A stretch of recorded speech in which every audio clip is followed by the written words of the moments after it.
All right, everybody still here? Yep. Cool. Yep, yep.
All right, so Tomb of Annihilation.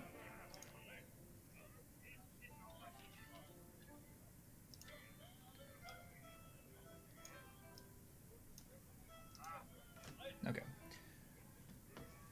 So for the past several days, the talk of the streets and taverns has all been about the so-called death curse, a wasting disease affecting everyone who's ever been raised from the dead. Victims grow thinner and weaker each day, slowly but steadily sliding toward the death they once denied. When they finally succumb, they can't be raised, and neither can anyone else, regardless of whether they've ever received that miracle in the past. Temples and scholars of divine magic are at a loss. Temples and scholars of divine magic are at a loss to explain the curse that has affected the entire region and possibly the entire world. So you've all been in Baldur's Gate, some longer than others, some just passing through. But you've all found your way to an inn called the Cairn and Compass. You've heard rumors about an old retired adventurer named sylvain, who's looking to possibly send an expedition to Chult to find out what's going on and possibly research this death curse. So you're in this inn, the Cairn and Compass. It's pretty quiet actually. There's only half dozen or more people in this inn. You all don't know each other yet. You're sitting at separate tables. So as we glance around the room, Blues, you want to describe your character for us? Sure. I'm an elvish rogue who has been in prison more than he's been out of prison for the last several years. He's called Sanka, the Golden Hand, because he likes to take things with his golden hand. And he was told to go to this inn because he was released from the local jail, and his crimes would be forgiven if he could help find the cure for the death curse. Very good. So you see a high elf sitting over on one of the tables. Malik, you want to describe the way your guy looks and everything? Malik is a half-elf, average height, average build. Looks like just any other typical half-breed mutt. He has grown up somewhat privileged, having come from a semi-noble birth, but the other half of his family shunned him, and it forced him to essentially leave and move into living a life to support himself any way that he could. He eventually fell into disrepair and became mentored by a very wise and powerful magician who has given him his first task to come here and help undertake the task of figuring out what is wrong with this curse. Very good. Rathan, how about you?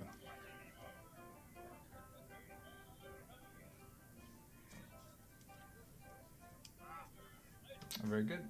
Rathan, how about you?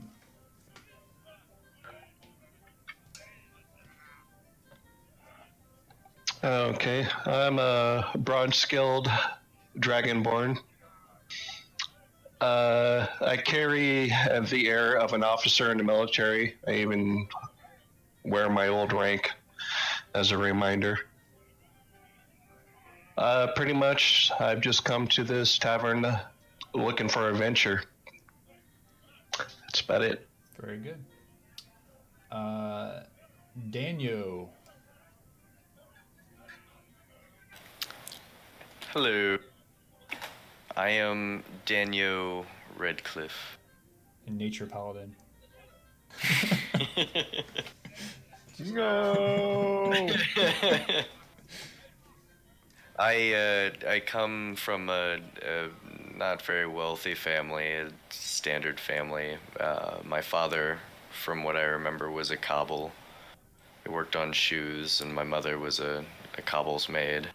She worked on the man who worked on shoes.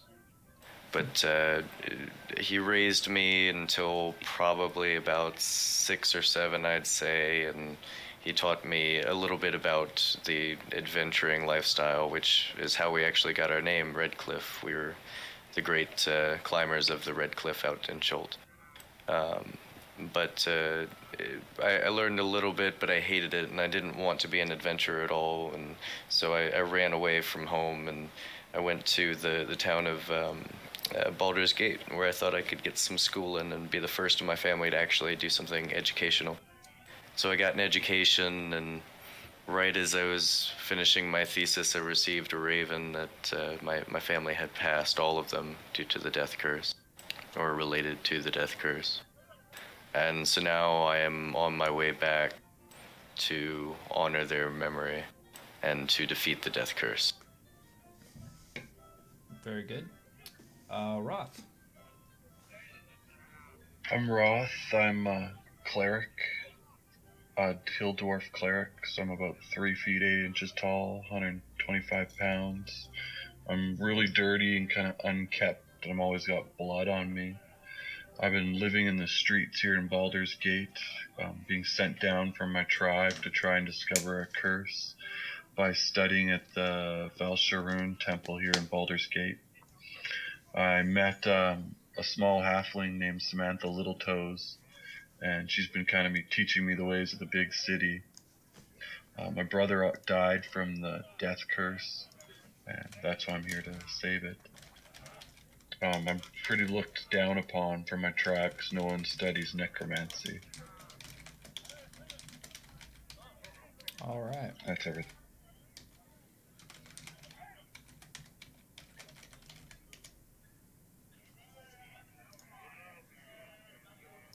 Very good.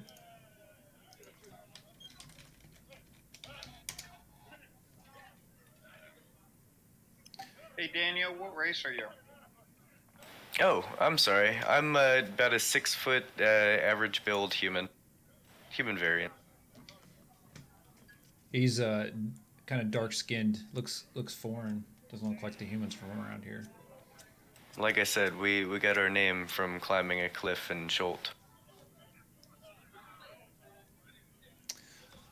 Okay, so you guys are sitting around having some drinks.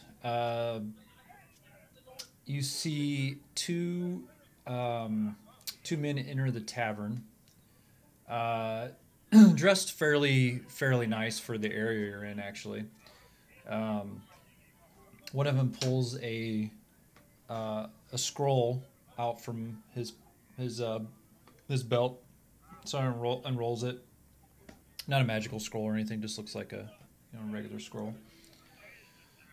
And proceeds to say, "Attention, patrons. I have been asked to summon to the home of Syndra Sylvain the following: Roth, Malik, Rathan, Danyo, Sonka. Please come forward."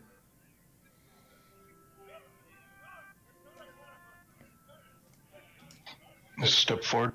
He puts the scroll back in his belt, and he kind of stands with like seems kind of like he's obviously a servant, but he's looks like he's well paid, kind of a higher end servant maybe. I kind of step up reluctantly and look around. It must be mistaken. As you step up, he sees kind of like your kind of appearance, and it's kind of off-putting. You see him kind of kind of winces a little bit, and kind of see him kind of rubbing his nose, like maybe he's trying to hold his nose, maybe to smell or something. I kind of want to like sneak away towards the door and just kind of hang out and watch them from the shadows. See what happens. Okay. Finish my glass of wine, stand up slowly, adjusting my robes, and proceed to walk towards the gentlemen that have taken up the doorway. Okay. Yeah, so Daniel, you see most everybody's just going up, and he's just standing there, and he's kind of looking around to see if there's anybody else. Very well. If this is all of you. Wait, did someone say Danyo? And I just like pop out of nowhere. Yes. Daniel. Oh, that is me. Obviously. But hello, what is it you're looking for? You said we'd been invited to someone's home? Yeah, Syndra Sylvain has requested your presence. Very well. Hello, everyone. Hello, Daniel.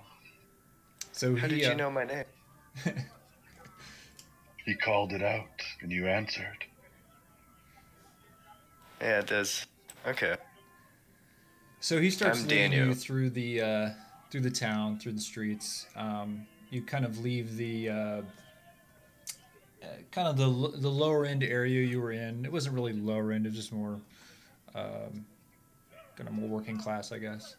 And start making your way to kind of a more wealthy area of town, more residential.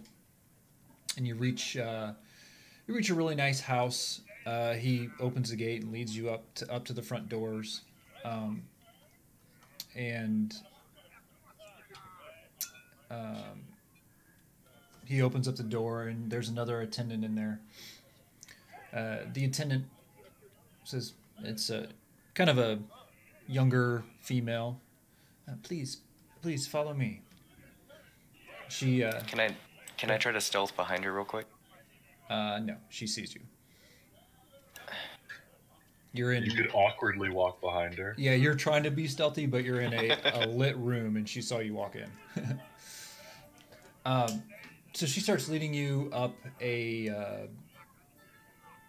grand staircase, and you go up to the third floor, and she ushers you into a wood-paneled room with a fireplace, comfortable chairs, and a heavy table bearing goblets and bottles of wine. The darkly paneled walls are hung with maps and sea charts. Racks, shelves, and cabinets hold hundreds more rolled up maps and charts. A person is seated in an overstuffed chair near the fire. You can't discern a gender because only the person's head emerges from under a heavy blanket draped over the chair, and an embroidered hood and silver mask conceal the wearer's face. Even the person's dry, raspy voice provides no clue. Help yourselves to wine and seat yourselves, friends. I hope I may call you that. She motions you to sit down and have some wine. Okay, I grab some wine and sit. Thank you for inviting us. Thank you for coming. I want to smell the wine before I drink it. It smells like a wine that comes from a region near here. It's a red wine. This smells like a fine local red. Oh, we have a sommelier here.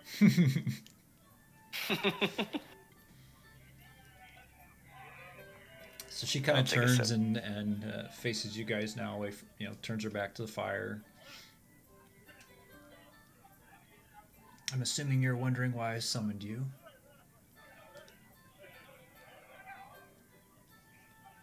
Yes, kind of curious, since I don't know anyone else in the room. I've had scouts looking around town and speaking to people, trying to find some adventurers. I was an adventurer years ago, like you all. I died once, and I was raised from the dead. I've since closed the door on that stage of my life. The death curse you've heard about has struck me. I don't know how much longer I'll last before I perish. Clerics have no help to offer. However, I have a contact in the Harpers, and they've learned the cause of the death curse is a necromantic artifact called the Soulmonger. According to their sources, the Soulmonger is somewhere in Chult. She points to you, Daniel. You appear Chultish, and that is why I summoned you. I see. And you want me to go back? And for those of you that are not familiar with Chult, Chult is a peninsula ringed with mountains and choked with rainforests. Enormous reptiles, savage goblins, and an army of undead prowl its jungles and ruins. Mapping the place has been nigh impossible, and nothing is known about the region's current geography beyond a few miles from the coast. Working from dozens of sea charts, logbooks, and explorers' journals, I have assembled everything known about the current state of Chult into one map. I'll provide it to you if you undertake my mission. She kind of starts glancing at you, each one by one. Yes. I myself has family members touched by the curse. I've seemed like this is destiny for me to be here today. I thank you. Yeah, and I guess I was kind of headed that way. I will touch my forehead and bow my head slightly as she looks at me. She nods. Sanka was wondering if this is what he's thinking to himself, if there's anything valuable in the room. Give me a investigation. His friendship. That's the best ship. In this room, most what you see is just maps and charts. It's kind of like a study. You don't see really much other than that in this room. Okay, out loud he'll say that he has no choice. It's cult and freedom or back to the prison. It's still a choice, friend. You obviously have never been in the prison at Baldur's Gate. And you have not been to Chult. Oh,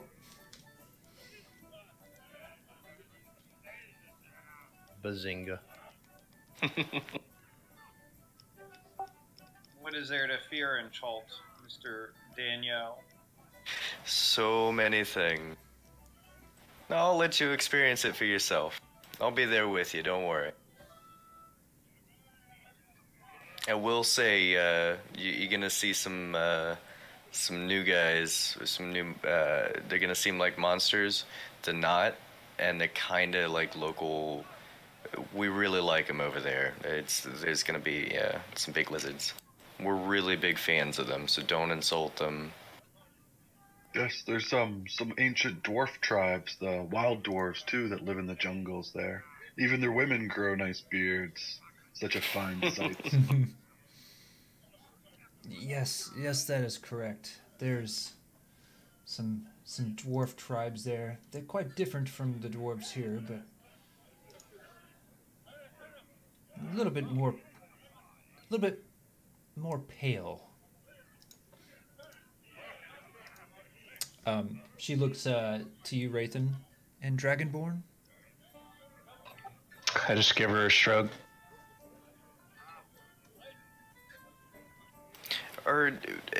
This is out of character, I apologize, but are Dragonborn the ones that are like 4 foot tall? Your mom's 4 foot tall. I'm just asking. No, they average 6 to 7 feet in height. Okay. Alright, sorry. For the journey, I will provide you with 50 gold piece each up front. Upon destroying of the artifact, I will also deliver to each of you a magical item. Wow, such generosity. I thank you. Not to be the brash one in the room, but what happens if you perish before we return? I will leave my servants with instructions on what to do. Very well. Back in my day, I would be able to teleport you directly to Chult. However, I am in a weakened state, and unfortunately, the best means of travel is going to be by ship. Sanka interrupts a little bit and asks if he is under the curse himself. Have you perished before and been raised? Me personally, not yet. I suggest you Dwarf, keep it that however, way. smells like he came out of a grave. She laughs and starts coughing. Ugh. You know, he actually smells pretty good for a dwarf. With this money, maybe I'll be able to clean up a little. I'm unfortunately quite poor. I think you're perfect just the way you are.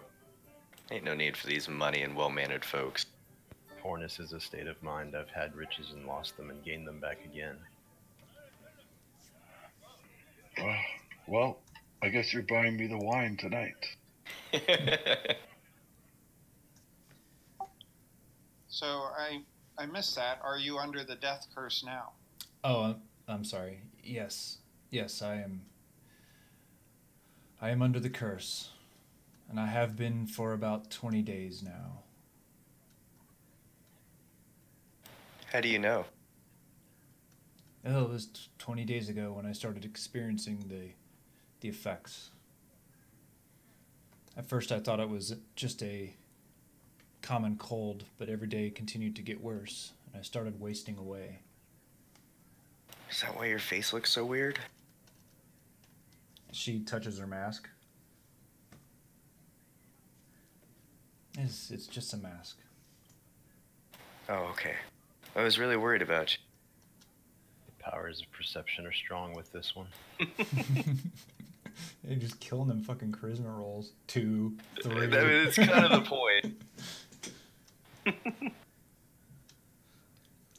She stands I up. ask Go her ahead. how much is ship passage to Chult.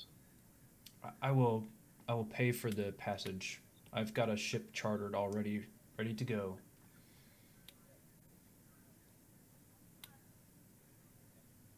Nothing like being locked on a boat with 4 other people you don't know. I thought we just met. Hey, I'm Daniel. She giggles. Try more like 15. Oh. It is a full ship. It should take approximately 8 to 10 days, depending on the trade winds.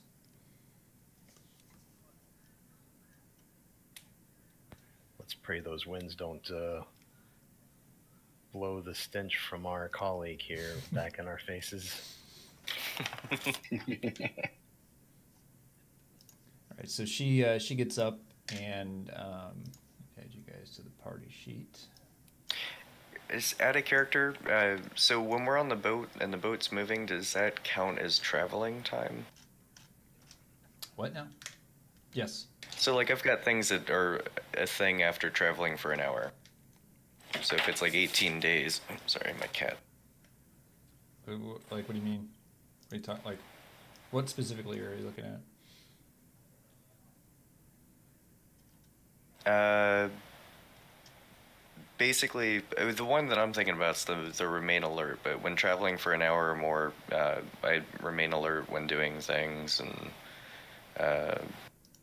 I mean it's all the different like difficult terrain does not slow party, can't be lost unless magically done, all those things. But the remain alert's the one that I'm looking at specifically. Yeah, you'll be alert. That's fine. Okay. Okay, I need to go buy some stuff before we head out. Oh, there's Port Nyanzaru where I'm taking you.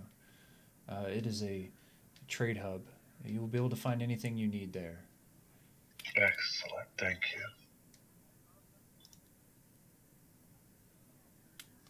Oops, did I just give you way too much gold? Hold on. No, okay, good.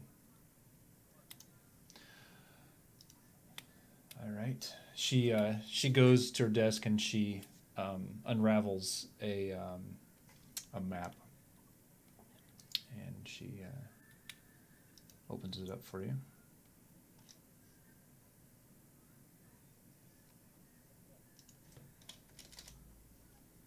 This is Chult.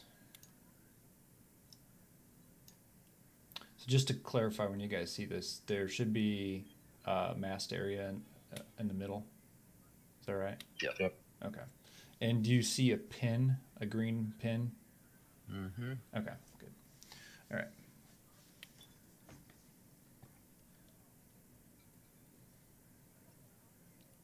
I will be, the ship will be taking you, and I will be coming along. I'm going to stay with a good friend, Wakongo Tamu. He's one of the 7 merchant princes who rule the city.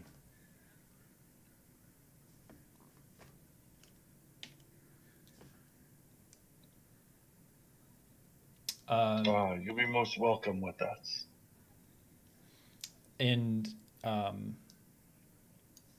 Daniel, so you grew up outside of Port Nyanzaru, so you're familiar. Right off the Cherokee River.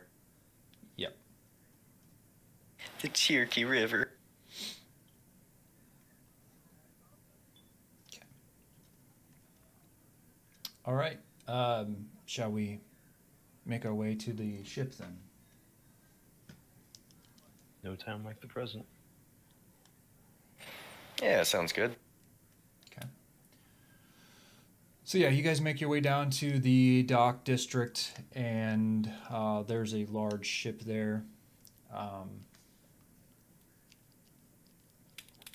And she boards. You see her exchange some coin with the captain, and they are making ready to depart this evening. So the ship departs, and you start heading south. So you're in Baldur's Gate. Rough guess, just from what I could tell looking at the maps, it's about 1,000 miles. So it's going to take anywhere from like 8 to 10 days, depending on the winds. But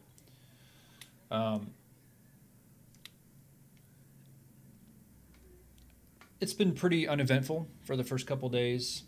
You guys are starting to get a little stir crazy just because you're cramped on a boat. But after about the 4th or 5th day, the days kind of start to, kind of run into each other, and it feels like kind of like Groundhog's Day, where it's like, getting up, doing the same thing, and you guys work on, the arcane people are maybe studying, but it's been on the 8th day, you're asleep in your bunks, and you hear a bell, a ding ding ding ding ding, coming from up top, up on top of the deck, and it kind of awakens you from your sleep. Oh, what's that racket? I don't know, but it's loud. You hear Set up to investigate. You hear you hear people like the crew. They're kind of running across the deck, and you hear them yelling and saying things. And look, I can see it. It's over there. Do you see the flags? I want to look off to where they're pointing. Okay, so you go upstairs. Yeah. Sorry. Yes, I went upstairs. Okay. I just kind of want to get upstairs and get the grasp of the situation and look off to where they're pointing. Do a perception.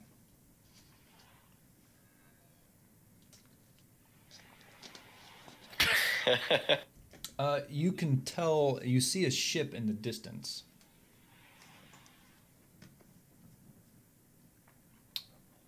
Yeah, so you all can kind of see there's a ship in the distance.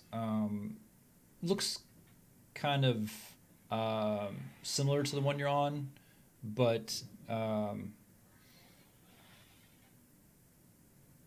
it looks like it's heading towards you. Do I recognize it as something native to Chult? Not really. It just looks like a normal ship.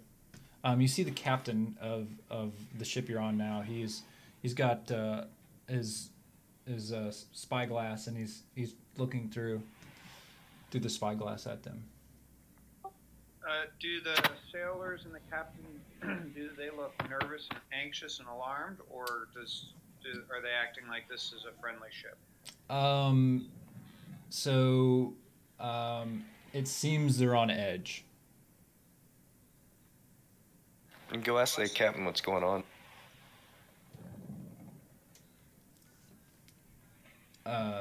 He's looking through the spyglass. He pulls it back. He's like, just waiting to see if it's getting closer, and he's waiting. He's like, I don't see any colors on it.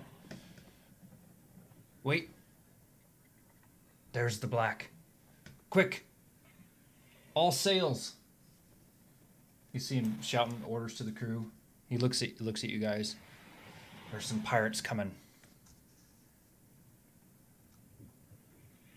What can we do? We'll help defend you, don't worry. You see the crew's like getting the releasing all the sails, and they're trying to get as much speed as they can, but it seems like the ship is still gaining grounds. I want to try to get to the highest point I possibly can and knock an arrow and start aiming until the ship comes within firing range. It's still like a mile away. Oh. Yeah, it's still quite a ways away. Well, then I'll start working my way up somewhere tall. Okay. So you get up high, you can see that there's a black flag they have raised, but it, after a few hours, it seems like they're gaining ground, but it's slow. Seems like they would probably catch you in probably like 3 or 4 hours, or be within shooting range.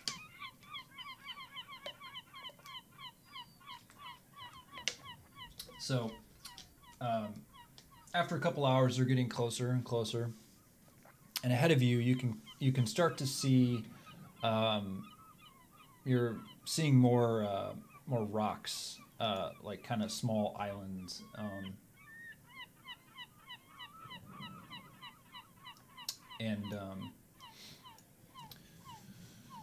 The captain, he's kind of pointing, giving out. He's given directions as far as where to steer and everything.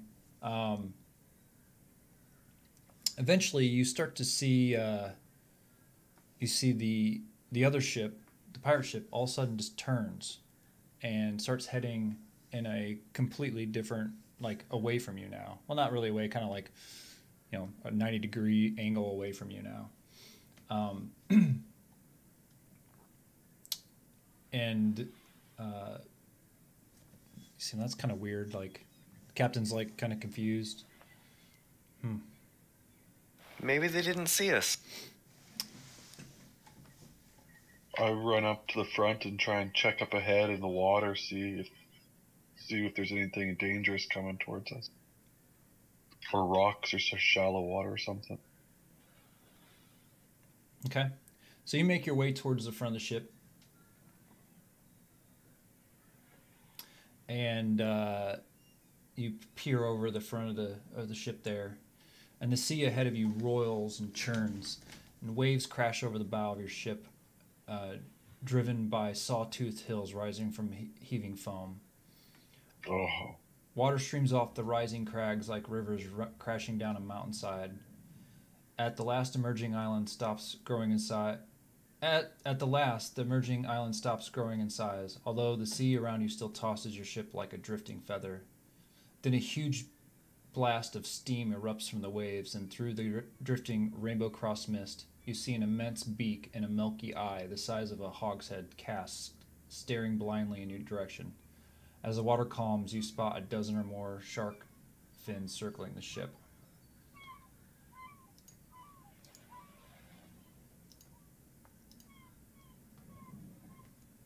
You see that. Oh, giant turtle. Oh, damn.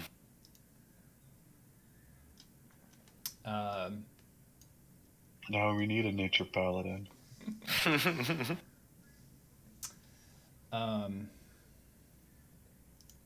And he doesn't look friendly? He does not look friendly. He says, and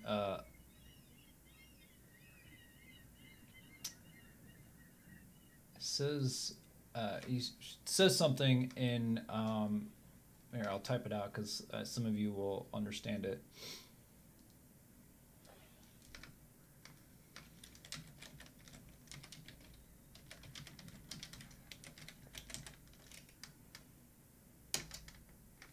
So it's like,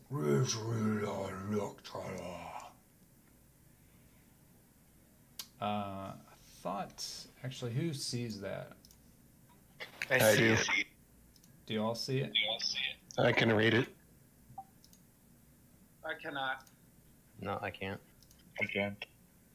Oh, I cannot also. I thought Mel could. Okay, yeah. So Rathan, yeah, you understand the draconic language coming from this gigantic turtle.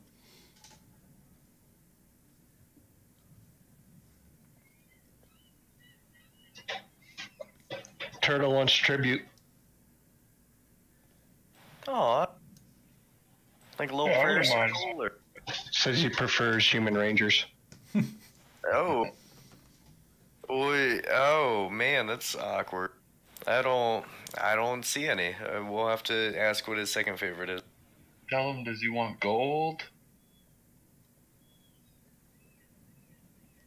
But I'd be more than happy to give him some gold. I'm not much for material possessions. Can I try to convince him that the pirate ship is the tribute that we've brought to him? But then I'll take the. Yeah, give me a persuasion.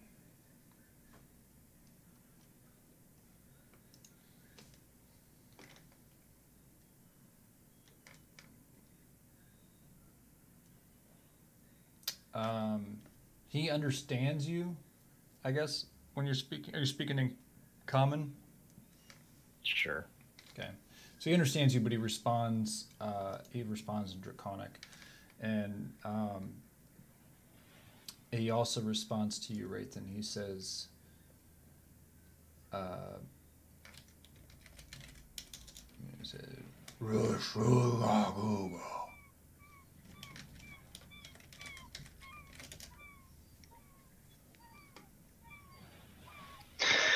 He wants your gold. All your gold. Oh, gold work? I throw a mitt full of gold at him. you throw a what? I'm sorry. A handful of gold. It's about 10 gold pieces. You just throw the gold over? Well, right to him so he can like eat it if he wants. Okay. So as you throw the gold over, it hits the water. He lets out like this.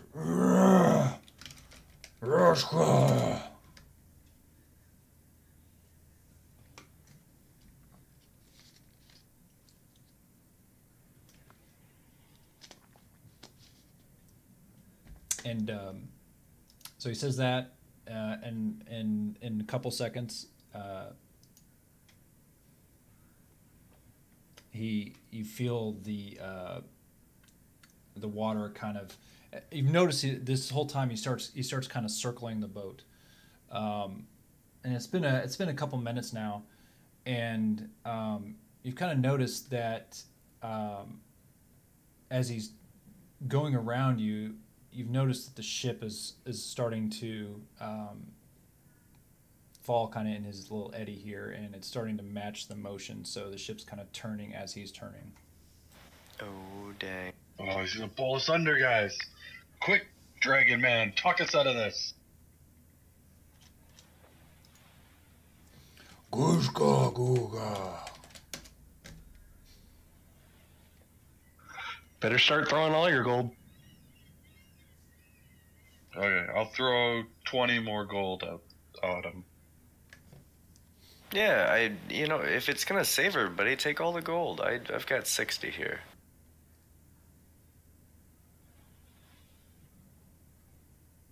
Okay, so who's throwing gold? So, does he just want us to throw it into the water, or does he want it like in a chest or something? I don't know, Rathan, you gonna ask him? Yeah, hey Rathan, can you translate?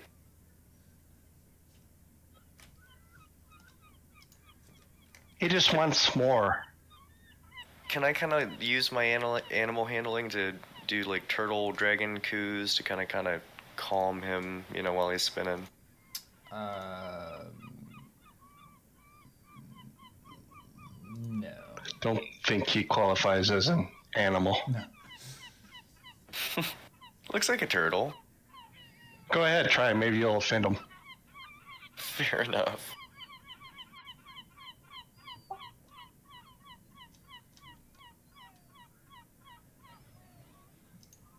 All right, who's throwing more gold?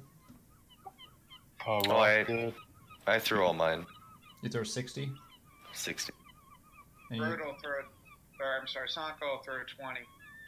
Okay, so 20, 60, and how much did you say you were throwing, Roth? I threw 35. Okay.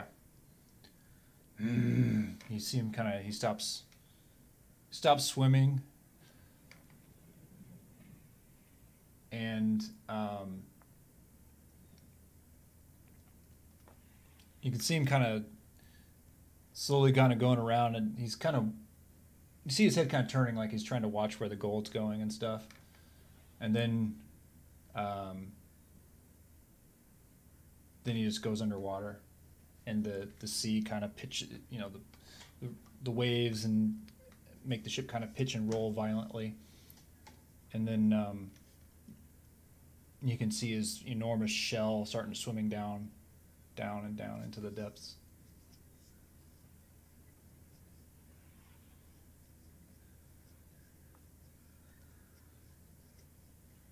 The captain, he seizes the opportunity and starts getting the ship sailing back to the south towards the bay. And can I just, using the sun or something, check and make sure we're headed in the same direction as we were before? Give me a nature check.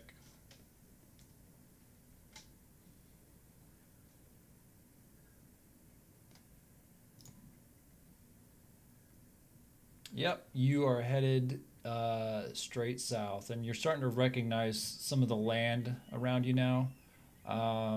That you're in the Bay of Chult.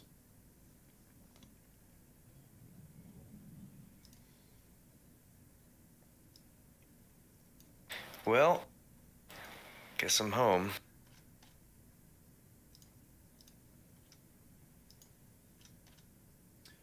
And you're starting to notice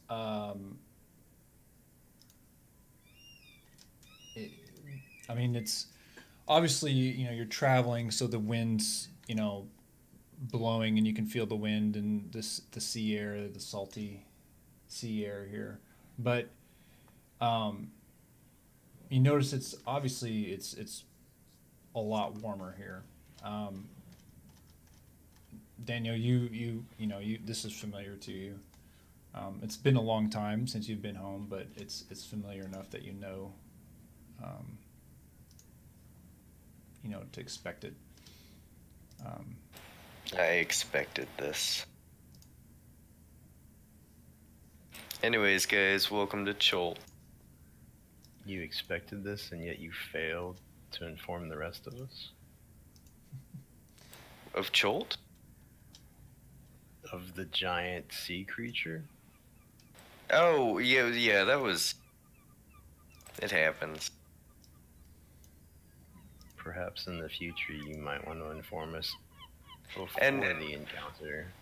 Really quick, that was not a giant sea creature. That was a larger than average yet. But... yeah. Is there anything else you're holding back you want to let us know about right now? The thing was well, bigger than a boat. What do you mean it's not large? I'm not saying it's not large. I'm just, giant has to represent, a percentage. That guy was up there, but they're much larger. Don't worry. Anyways, Malik, you are gonna love the forests and jungles here. If you want to run off real quick and just check them out. Oh, you're still on your ship. You're still coming into the harbor here. I look at Sanka and say, in the future, if you get locked up, make sure you don't get any pen pals from Chult. I'll do my best. So as you guys are sailing into the bay, you see... Malik. Yeah, go ahead. Malik, Yes. would you mind just keeping enough bail money on yourself to help me out when I need to? I can't make any promises if the guy that lives here doesn't warn us of future encounters.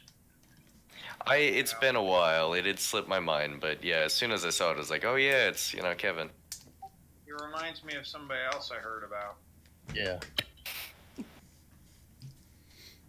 So as you guys are sailing further into the bay, you see just the banks kind of rise sharply into like thick jungle, and you see the canopy of trees here, blanketing the coastline, and you see these vines that are growing across the rocks and kind of, um, you know, covering all the little nooks and crannies, and you see exotic birds flying, and you hear like, you know, weird kind of noises out into the jungle, kind of loud noises every once in a while.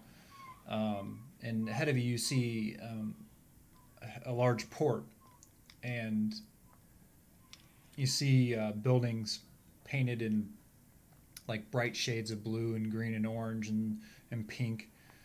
You're starting to see walls on the buildings adorned with murals, and you see like on the murals you'll see like giant reptiles and mythical heroes. Buildings are sporting baskets and clay urns of colorful flowers, or draped in a leafy flowering vine. And as you pull into the docks, you know, the boat comes to a stop, and you realize how hot it actually is. The sun is just blazing down. It's so humid. You instantly start sweating. Feels like home. You hear voices shouting and cursing in an unfamiliar language to everybody except for Daniel. You recognize the Chult language. It's filled with clicks and inhalations and a sing-songy words that make it almost sound musical. The aroma is very unfamiliar, of spices and tropical fruit, with the mixing with the smell of wharfside. It smells like fish and tar and canvas. You see multicolored pennants and sun awnings fluttering atop of the city walls.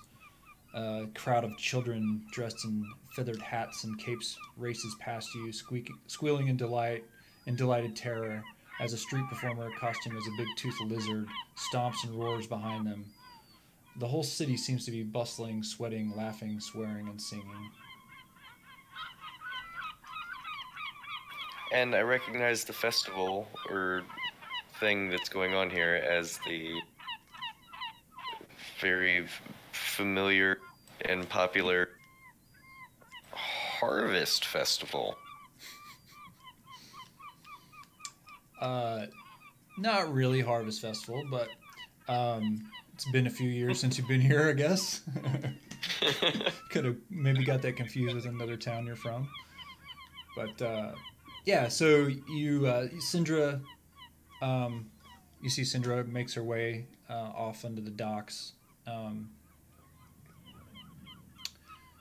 She says, I would recommend that you get yourselves rooms at either the Thundering Lizard, if you're looking for a fun time, or Kaya's House of Repose, if you're looking to get a good rest, good night's sleep. Both inns are located in the Red Bazaar. I will be at Prince Wakongo Tamu's residence, his villa. Thanks for the lovely journey. It was a pleasure. Can't wait to meet you again. Yeah, as you guys are kind of standing here, you're seeing like just large dinosaurs, just like almost like beasts of burden, where sometimes they're hauling something and someone's leading them along, or someone's riding them. There's just very exotic flowers and plants and vines that you guys have never seen before. Around the city, there's you can see like these large walls and towers that are kind of protecting the city, like defensively protecting the city from the jungle. They're topped with like colorful awnings. All the streets are paved with like cobblestones or flagstones, like and inside the actual pavement and streets, you see these large,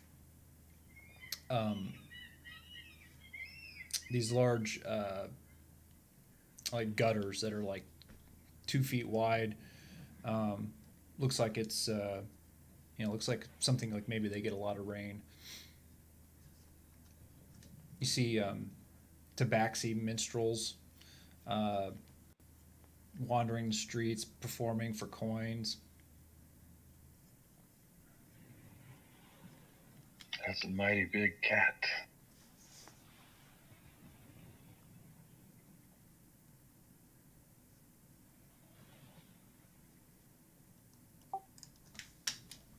Did Syndra give us any further instructions other than finding a place to sleep? Not really. Has she already left? No, she's still kind of standing around.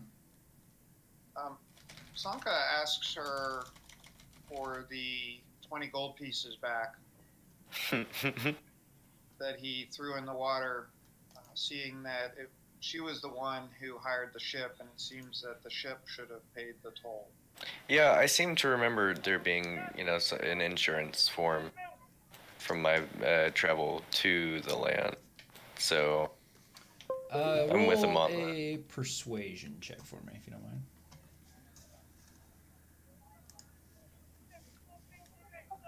I'll stand beside him and kind of aid him with my evil look. Okay. Roll advantage.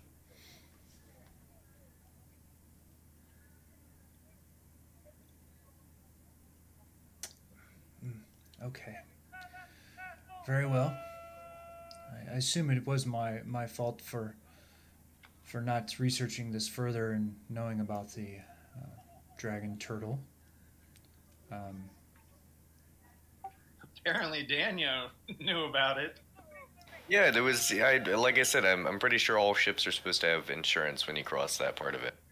That's just part of the native thing here. You got to do it. You didn't know about you thought there was like like it was kind of like a rumor or like a wives' tale, like, oh, you got to pay your toll to enter the Bay of Chult. You didn't realize it was a large dragon turtle. Oh. Sanka, she hands you another pouch of gold. It has 20 gold in it. He bows. And what about the money for the man of the Lord? The rest of us that threw money too? I'm sorry, but that is all I have right now. Feel free. Did we just rob this woman? Feel free to I can try to get more money from my friend, but From the prince? From the prince, but right now that is all I can spare. I look forward to receiving the prince's money. Don't be so insolent, Malak. He's a prince. You cannot simply ask a prince for money. Princes ask you for money. Can and you should ask a prince for money. It's what they're there for. Well, I'm off to go to the store and buy myself a new sword. Yeah, it's pretty. I mean, it's still before lunchtime, so it's still early enough in the day. You've arrived. You are at the Royal Docks, which are on the northern end of the harbor there.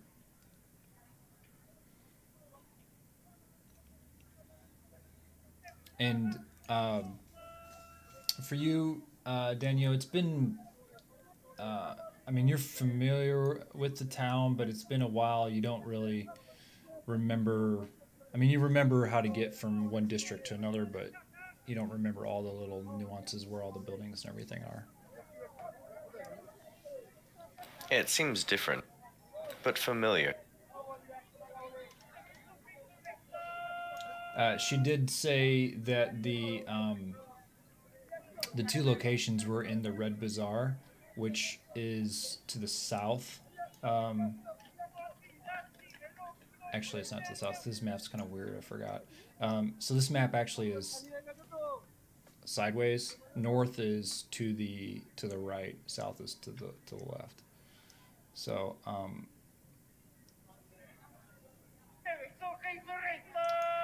I will say it's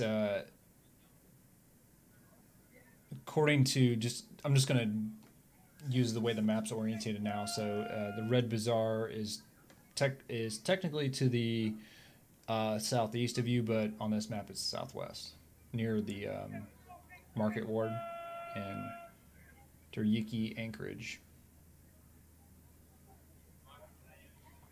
Is it the circular or the oval orange tent thing in the middle? Now that you remember that as being the Coliseum, the Grand Coliseum. Oh, the Coliseum. You gotta check out the Coliseum while you're here. It's really nice. Where's the Thundering Lizard?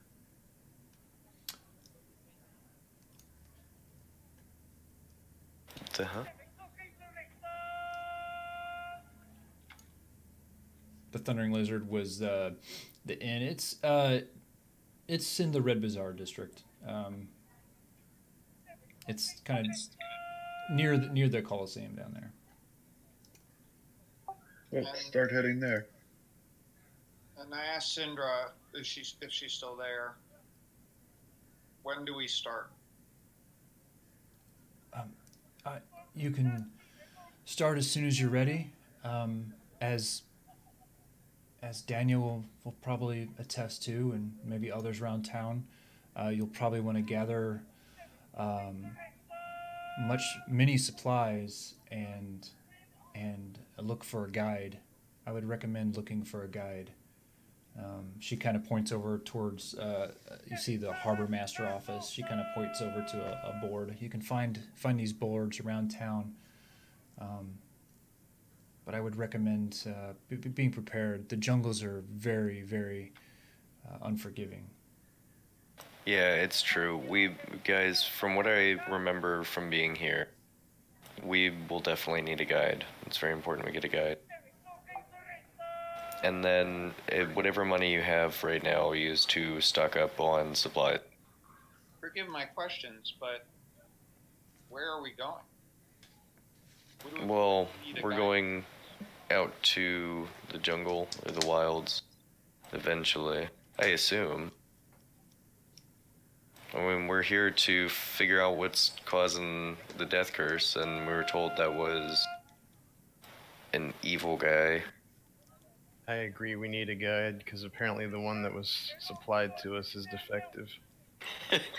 I could have guided you maybe, 20-some years ago as a 6-year-old, but I've been off for a while. Okay. You're supposed to be useful this time around. Oh, believe me, I'll be useful. Yeah. Hey, look out for that trap you just fell into. Yay. Is there a Arcana shop nearby, sir? So you figure like there's several districts here. There is an area of town where you could probably find stuff like that, yeah.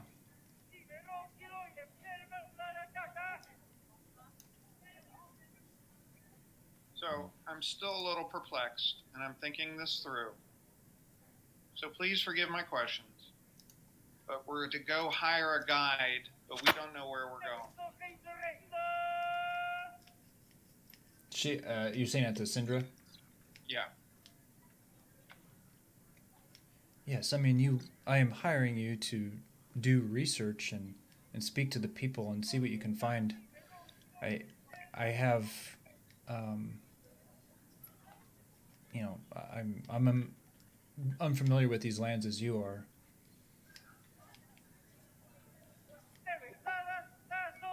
Is there a local university or perhaps a temple where mages gather?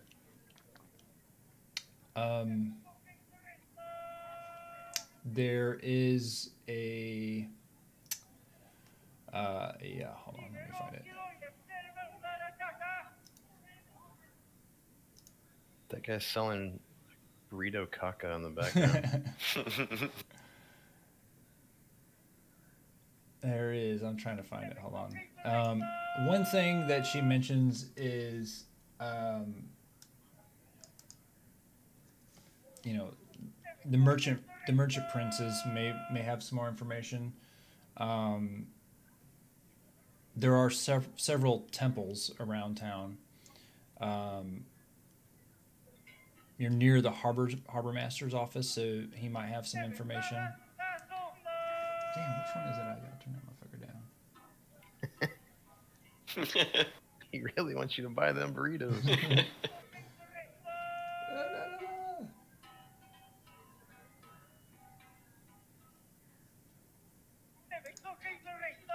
Get the burrito!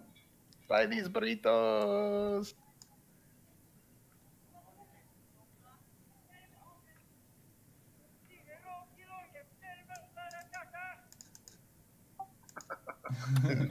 These burritos are filled with caca.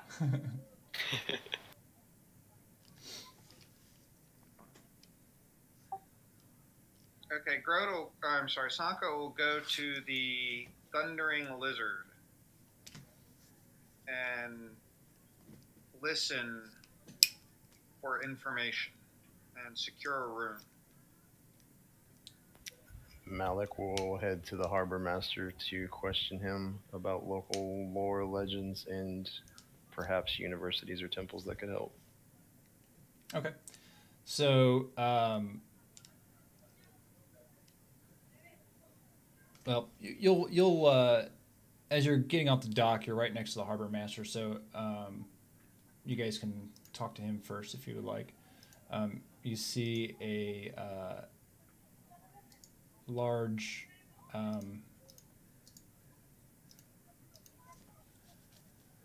dragonborn standing outside. He's not actually standing like that.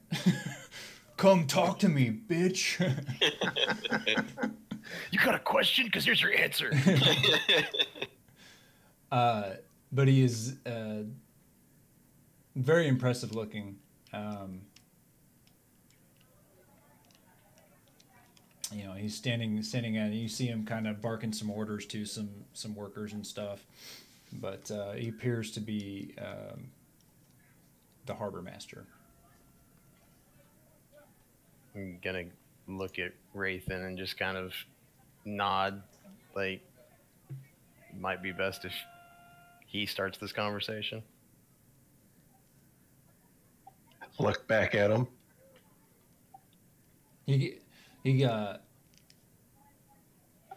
We speak the common tongue as well. What color were you again, Rathan? Bronze. Oh, bronze. Okay. All right. So I can shooteth the electricityeth. All right. So he, you can tell he's kind of busy, but he's kind of got like an imposing presence, really, with the locals and stuff here. From what you've seen, you only see you see a lot of humans. You don't see many Dragonborn. So when the harbor master sees you, Rathan, kind of taken aback, like, oh, another Dragonborn. It's a cousin. Timmy nods. He obviously sees you in the crowd, and as you walk up, another Dragonborn. Well met. My name is Zindar. They call me Rathan. Pleasure to meet you. What brings you And to to you Chult? as well. Well, I don't know. Why are we here again? It looks like he's looking at you. It looks like quite the adventuring group. It looks like you're probably wanting to do some adventuring, I take it, huh? Yes, and we need a guide. Oh, well, he motions over to a board on the wall there. You see a bunch of almost like ads, like you'd see when you're leaving the grocery store or something, on the boards. It's kind of what it looks like. Just a bunch of papers kind of tacked up to the board there. Yeah, you can find mini guides there. Can I take a quick look and see if any of the names sound familiar, or if I remember anything about like something my family might have said about finding guides? Sure. So you're going to look at that. Did you have any trouble with the pirates as you entered the bay? Nope, just a really big turtle. Ah, the turtle. Yeah. Unfortunately, he catches most merchant vessels that come through and demands money from them. We have no idea where he stores it, but he likes to collect it. We got to do something about that turtle. He has a One day giant I'm going baby down there. face. Yeah, it's a striving enterprise. Let him be.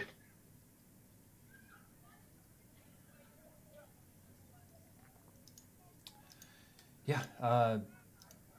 Is there anything I can help you with? Just let me know. Otherwise, you'll find many fine establishments in town to stay. The dragon races are tomorrow, and or not dragon races. Sorry, dinosaur races are tomorrow. Excellent. I don't know if you guys are the wagering type, but Wager? Did somebody say wager? of course, yeah. Do you have a military barracks here? We don't have a military barracks, but we have the guard has a barracks. You know, the city watch.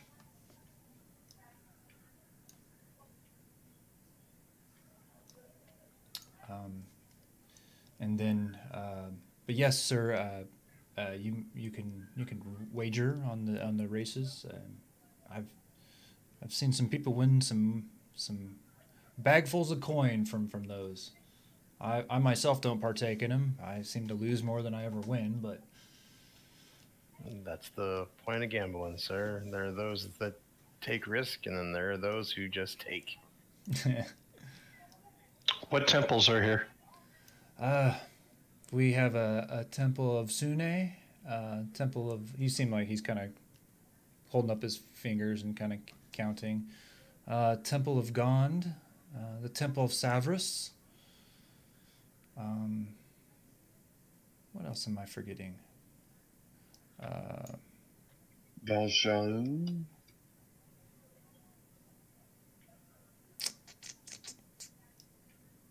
I think that's 8. Yeah, I need to stop by my Temple of Sune while we're here. Pay my lucky lady a visit. And if there's any shopping you'd like to do, just visit the Grand Suak. That's our famous market, the jewel market, and the Red Bazaar. Red Bazaar also has some lots of spice and foods for you. Ah, excellent. I'm looking for a new sword. Sword, What's yeah. a place I should head to? Probably swords. Swords. Well, what kind of sword are you looking for? The finest rapier 30 gold can buy. Sounds interesting. Yeah, I would say the Grand Suak would be a good place to look.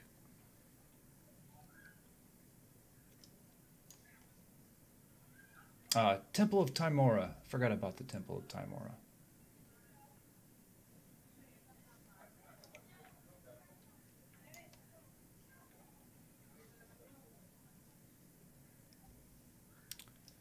I wish you all a good stay, and let me know if there's anything I can help, and if you guys are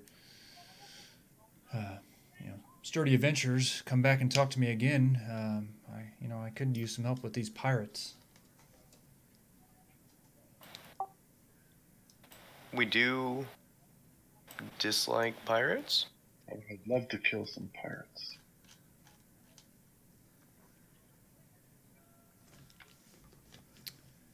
Does sound like a good bit of adventure. Much more exciting than the studying back at college.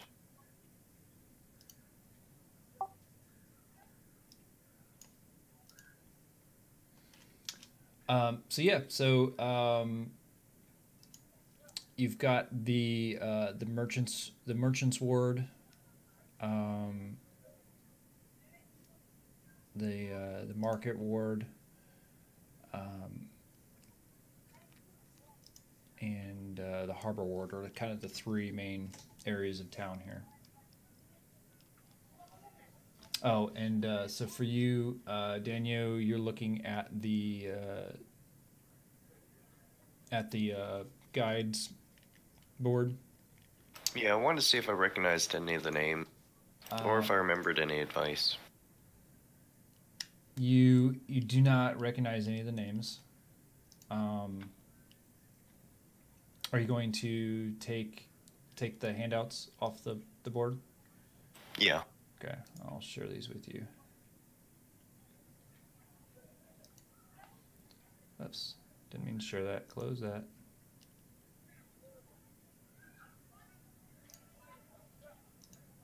Boo! Where, Tiger? Bastards. Close that. Pretend you didn't see that. Sorry. Didn't see what?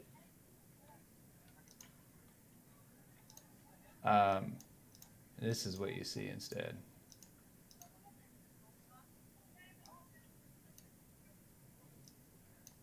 There's one of them.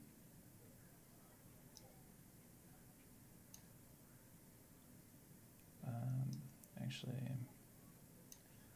I'll do this for you guys.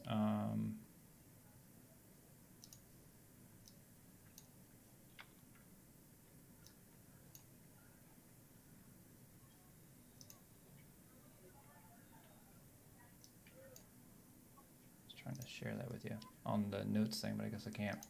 That one. That one.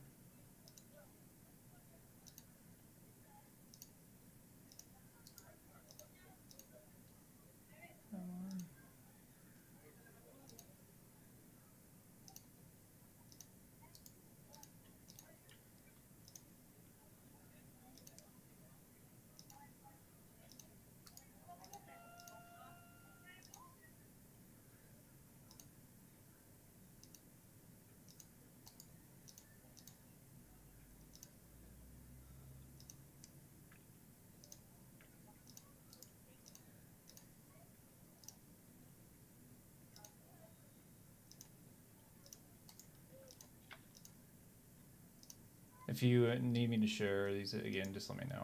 I know there's a bunch of them here, but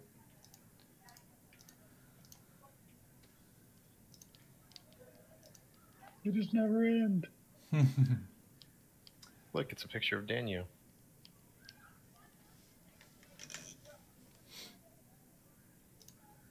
so you pull all those off of the board there, Daniel.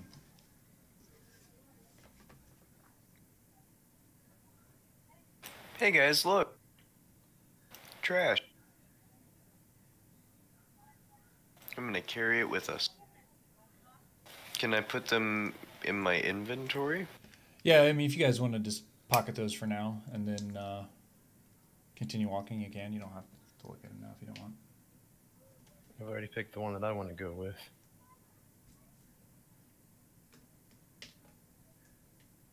Yeah, I like, oh, I don't see her name.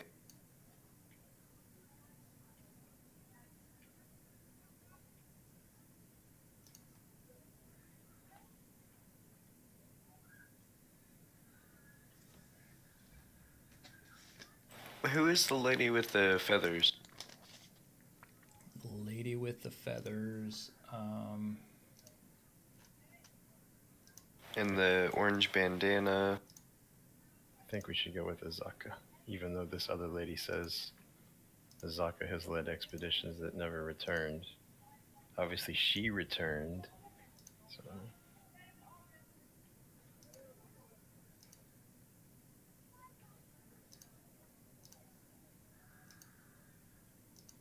Lady with the feathers. Oh, Iku? Yeah, I don't see a name. It just says unidentified. Oh, there we go. Yeah, Iku. Some of them are.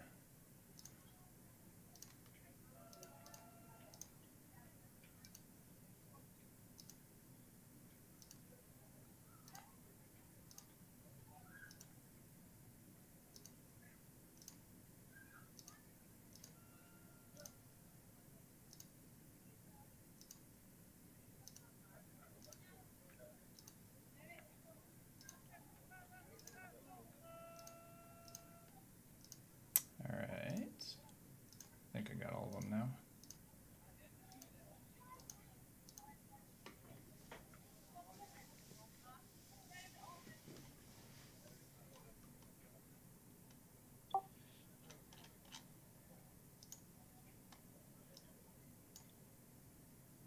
Sanka's a little partial to Bazaka. Mm-hmm. Musharib looks good too. He's especially keen on this part that says, for those adventurers who aid me in a personal quest, I will waive my fee, guide them to places no one else has found. The quest will take us to Firefinger, the evil terrafolk that roost atop Firefinger stole a wooden mask from me and I want it back. Yep, I agree.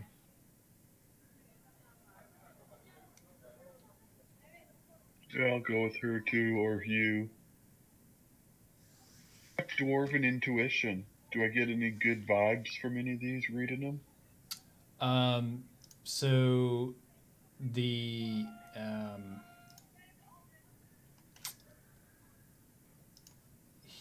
Hugh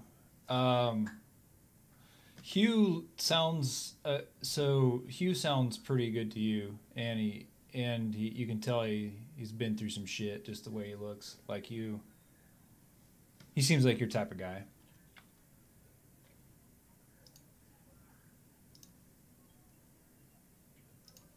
You. How could you not trust a dwarf, I say? And Musharib. So he looks weird to you, but you remember Daniel mentioning something about the dwarves, or actually not Daniel, but Silva. She said the dwarves are very albino here, so he looks like a local dwarf, albino dwarf. Ah, one of my jungle cousins too. The Musharib guy, again, looks decent.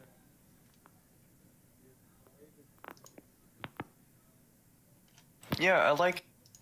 He sounds like he's gonna help people.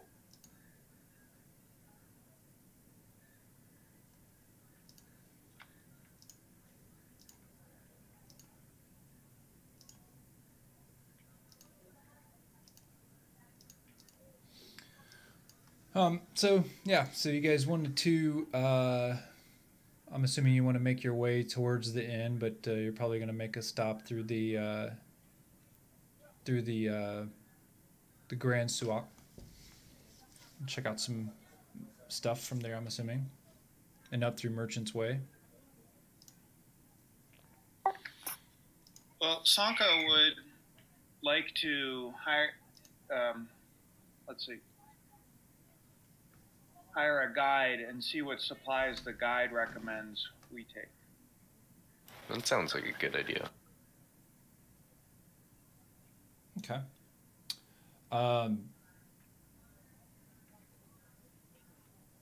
You see on the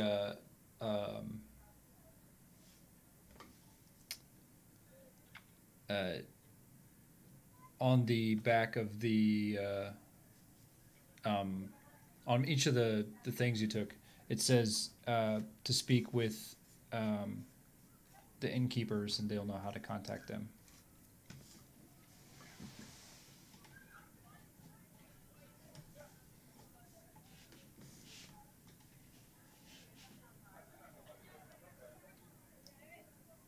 Thank you. Well, I'm about to find my rapier.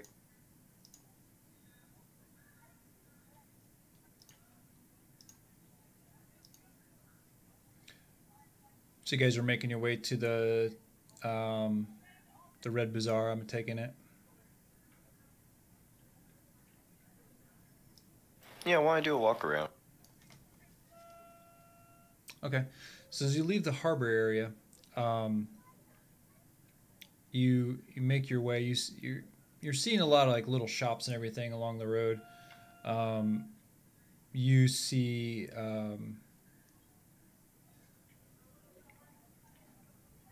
like a weapon shop.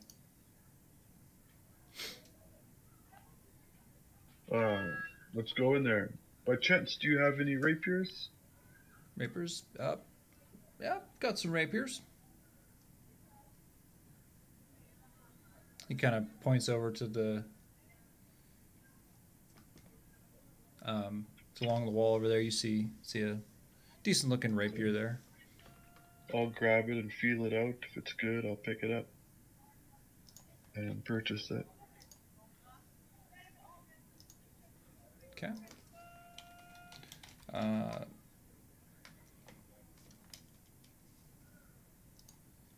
So he says, that one. That one can go for 25 gold. Thank you kindly.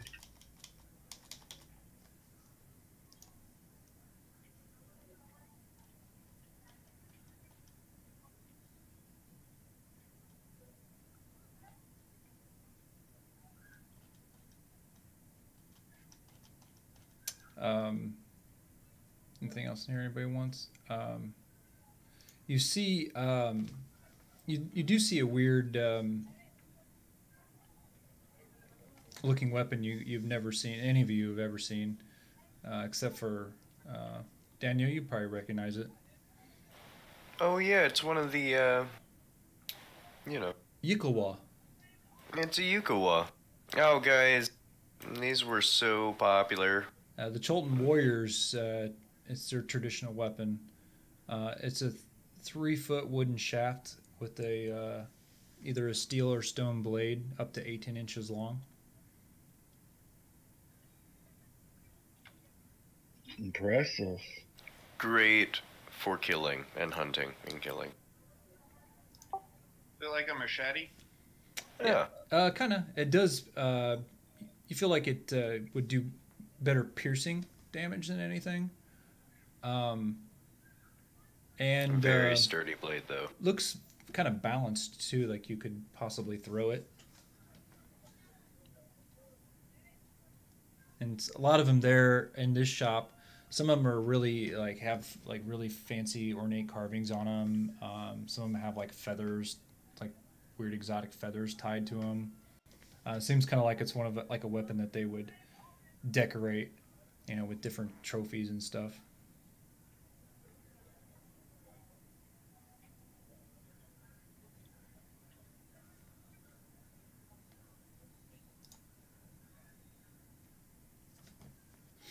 So as you guys continue to make your way towards towards the inn,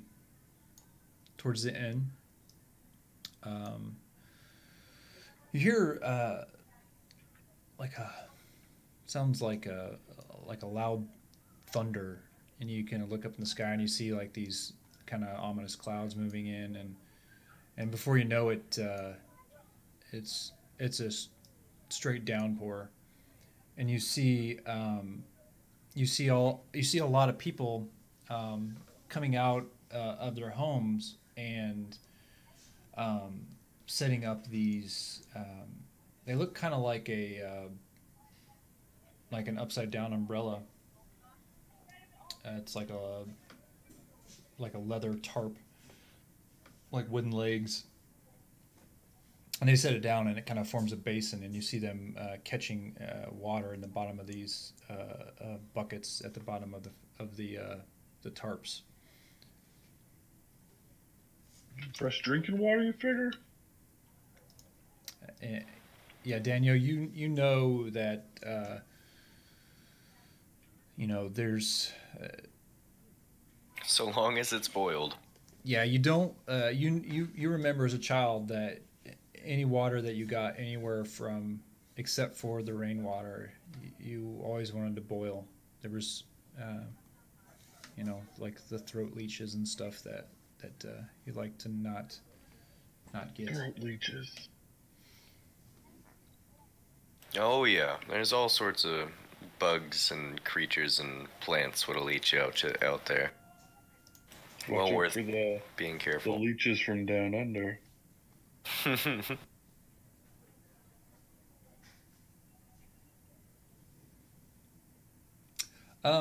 So, Sanka, you want to try to pickpocket someone? You said. I would. Okay. Um, all right. So,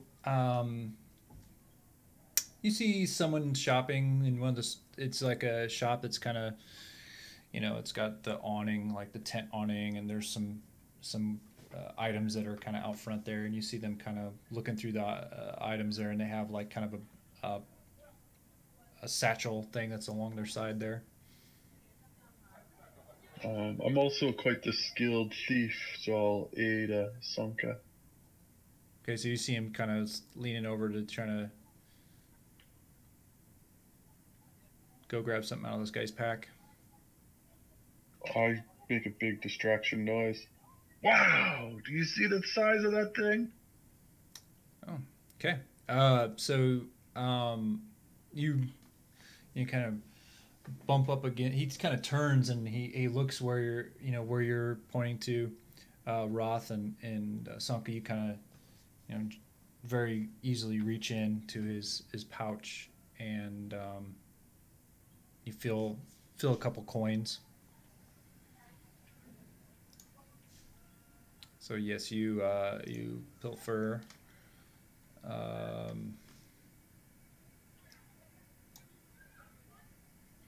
Grab 3 gold out of his pouch.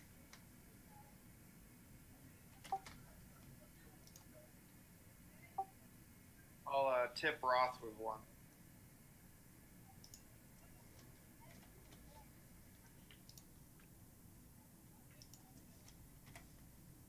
I just nod my head, give him a wink.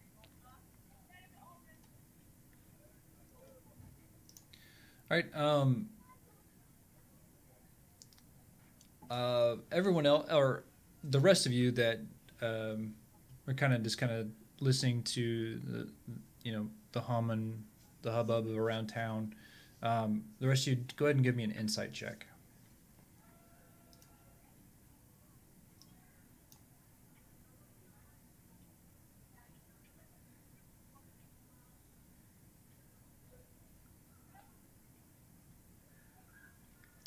Okay, Malik, you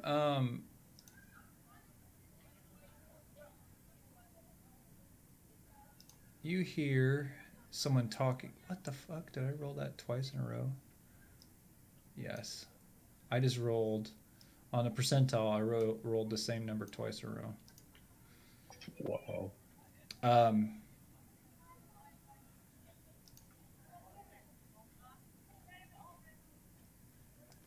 You hear some folks talking about you hear them say something about a green dragon, something about her bones mark the location of treasure, and do you want to listen further? Yes. Okay. You hear them talking. One of them's trying to, kind of trying to make out like where, like tell me where it's at. Da, da, da. And you hear the one guy say something about Mesro and head east across Laughing Gorge, then south toward Kirsabal.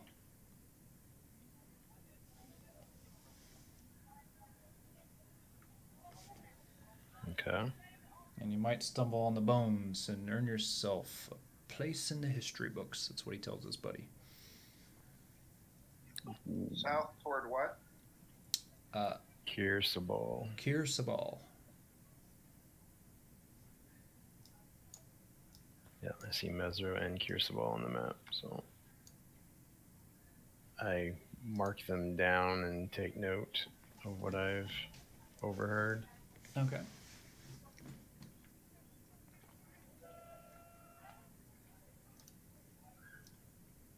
I'll talk to Sanka and tell them that I have overheard that one particular guide, Azaku, can, after we aid her quest, she can take us to a place near Kirsabal that has treasure.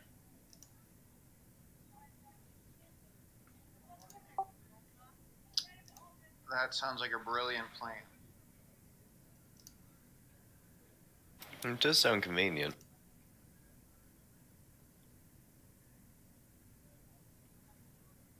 Which guide was that?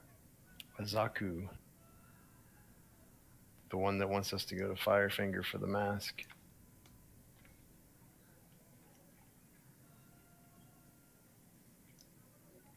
Wraithen, and something dropped. That was my sound thing. Wraithen, so you are, you're standing there, you know, big imposing dragonborn, and you feel this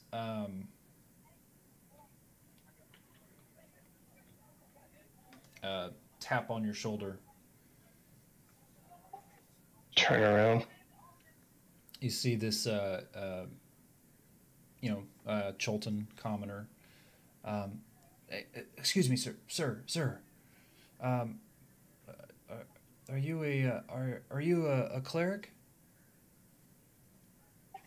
Yes.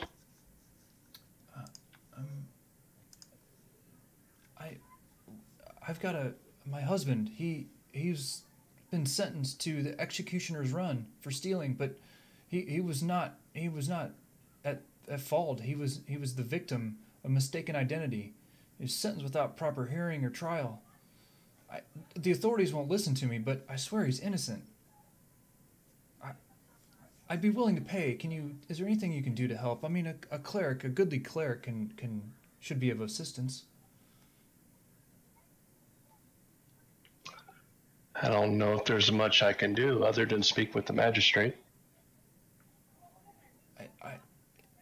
I'd be willing to pay if there's anything you could do.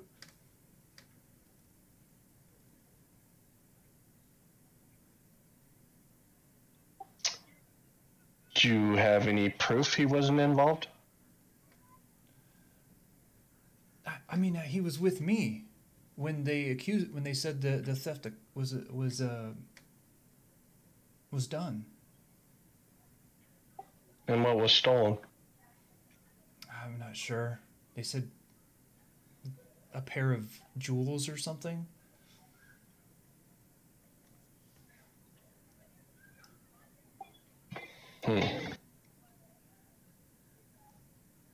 Where are they holding your husband?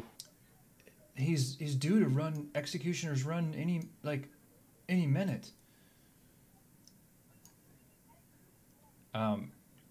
Daniel, you remember that executioner's run is kind of like their it's kind of like a sick, not really sick, but it's what they do for people who have been convicted of crimes. They basically put them into this pit, and it's a real long, narrow pit, and they make the accused, if they can run to the other side of the pit without dying, and they usually have like velociraptors or panthers or other things in the pit, and if the criminals can make it to the other end, they're allowed to live. Ooh. Yeah, I think I remember something like that. And it's almost like a spectacle too, because some of the it's almost like, think of it like old gladiators. Like some of them, like they would, like that's what they wanted to do. They wanted to, you know, run the gauntlet, and they've succeeded several times. Yes, it's in good fun, and sometimes murder. Is conviction without trial normal in your land? It's always for the greater good. No. That isn't a greater good, my friend. well, everything that happens is for the greater good. Things are different here. Just pay attention. Yeah, he wasn't even he didn't have a hearing or trial. They just automatically sent him to the pit. That's weird. That's not good. I thought you just said everything's for the greater good. Well, that's probably the pit's fun. I'm not gonna lie, the pit is fun, and it makes a lot of people happy. But also, most of the time with the pit, they're right. So, but this does seem a bit out of the ordinary. I say we look into it. So, how can a cleric help somebody through the pit? No, I just want you to speak to someone. Maybe you can intervene. Use your magic. I don't know.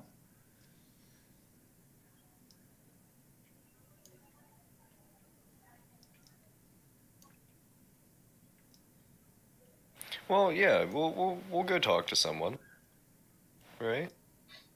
All right. Who do I need to speak to that knows the laws of these land?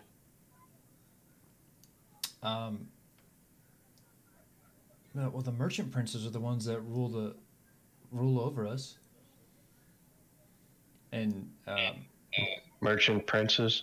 yeah, so So you're saying there is no law? The law of the wealthy? That's what you can kind of gather.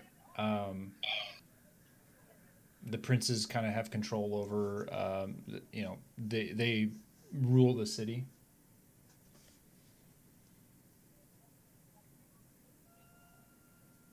Are there any elected officials that deal with law, like a magistrate, the city guard, or what? Or is it just whatever laws that this princehood comes up with?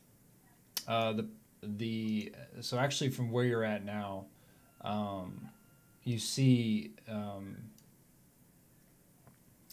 of up on a hill from where you're at in the marketplace right now. You see this big building with kind of a gold roof. And Daniel, you can point that out as a golden throne. That's kind of like their where you would go to meet merchant princes. That there's the Golden Throne. That's where you're gonna get to meet merchant princes,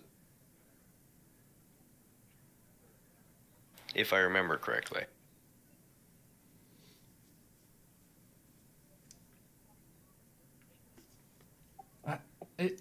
I understand if you cannot assist, but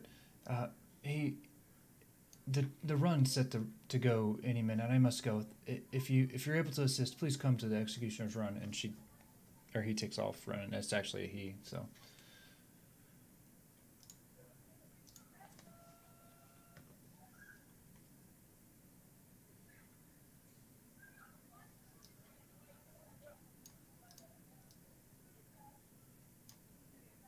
Well, so do we need to go demand a trial?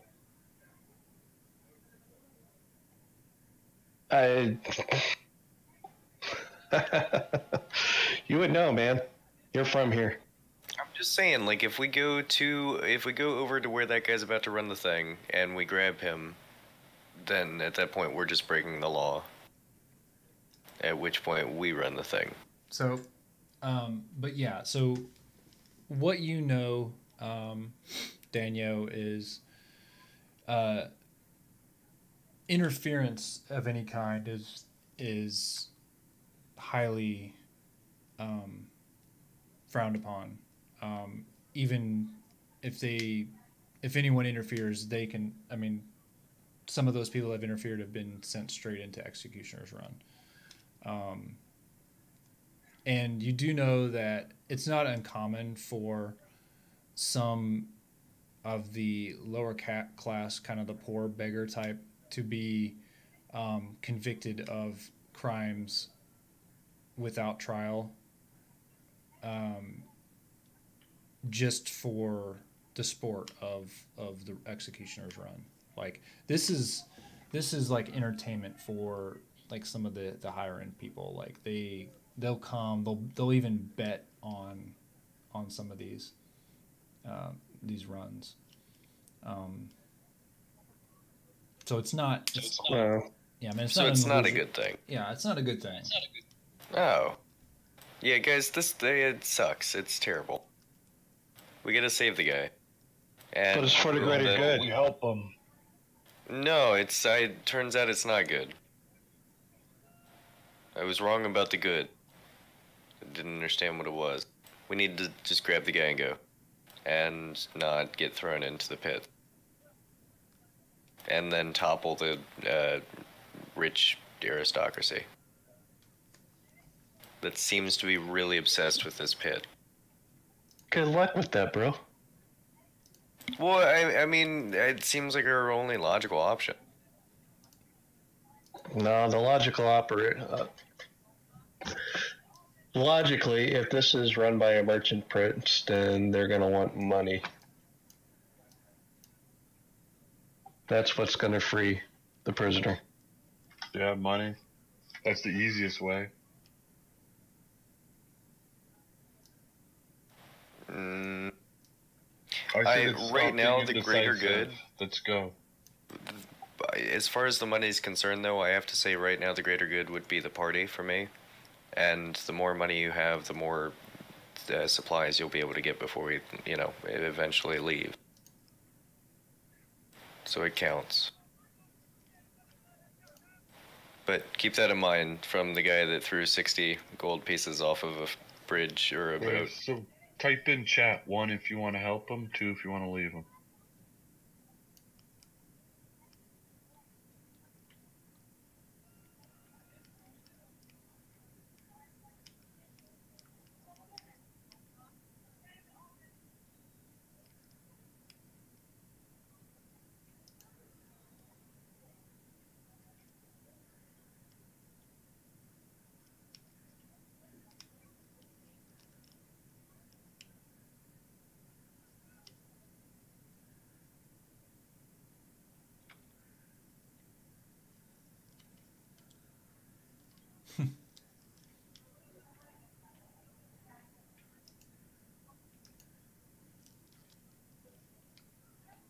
Malik's the tie-breaking vote.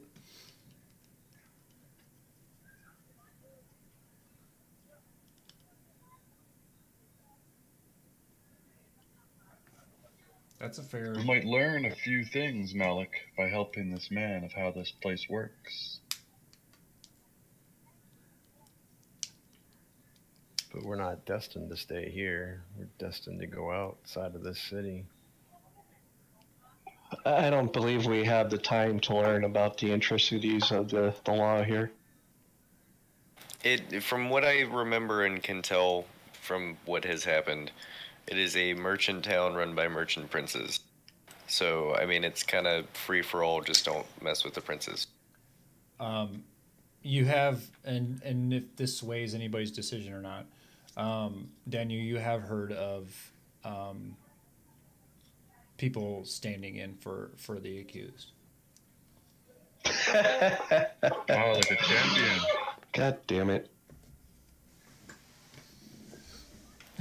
Don't we have some sort of dragonborn? Daniel's going running, yes. All right. Go, Daniel. My vote?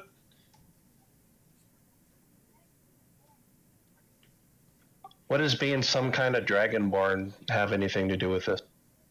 You talk to the raptors. You're part dinosaur. Exactly. I'm not part any dinosaur. It's common ancestry, isn't it? There's a huge difference between dinosaurs and dragons, my friend. I can't see it by looking at the both of you. Yeah, is that really true? I am not going to discuss my ancestry with you. But you're free to volunteer to take the prisoner's place. I'll cheer you on. Well, Rathrin, I wouldn't drink too much while you're in this lands then. You never know who you bed with.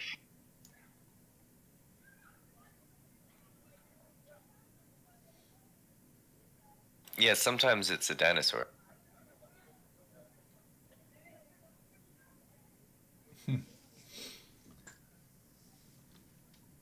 But I'm definitely not running the death run gambit. Okay, so as you guys are standing here, kind of trying to discuss this, you hear a loud like crowd cheering to the south of, or oh, it's on the map. It's to the northwest, but it's to the southwest of you.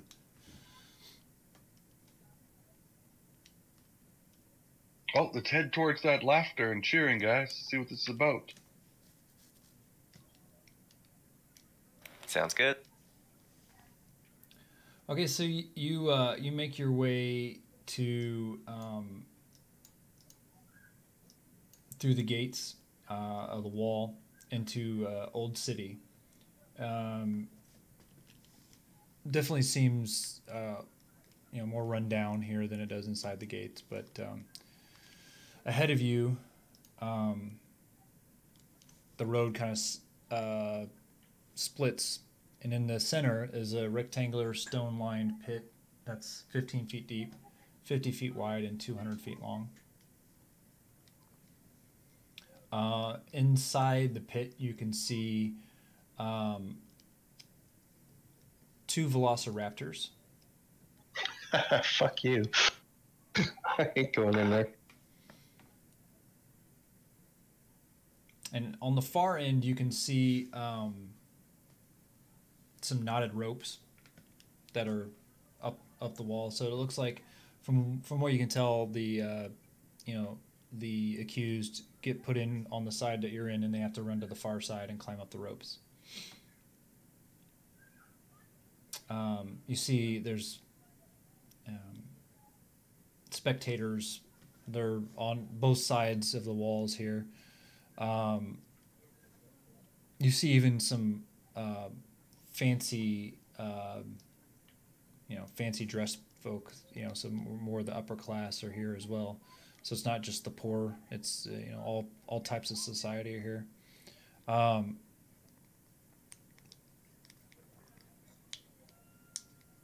You hear people like placing bets. He won't survive. Yeah, he'll make it. What are the odds?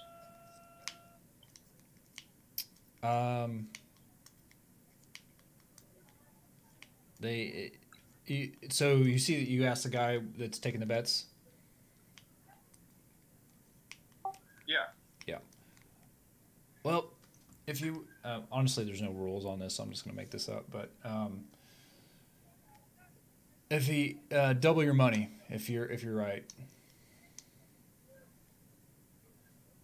But you can bet on anything. You can bet on how many kills each animal will rack up, or how many kills, or how far the runners will get, which of the criminals will survive. How many are in there? You see 3 criminals.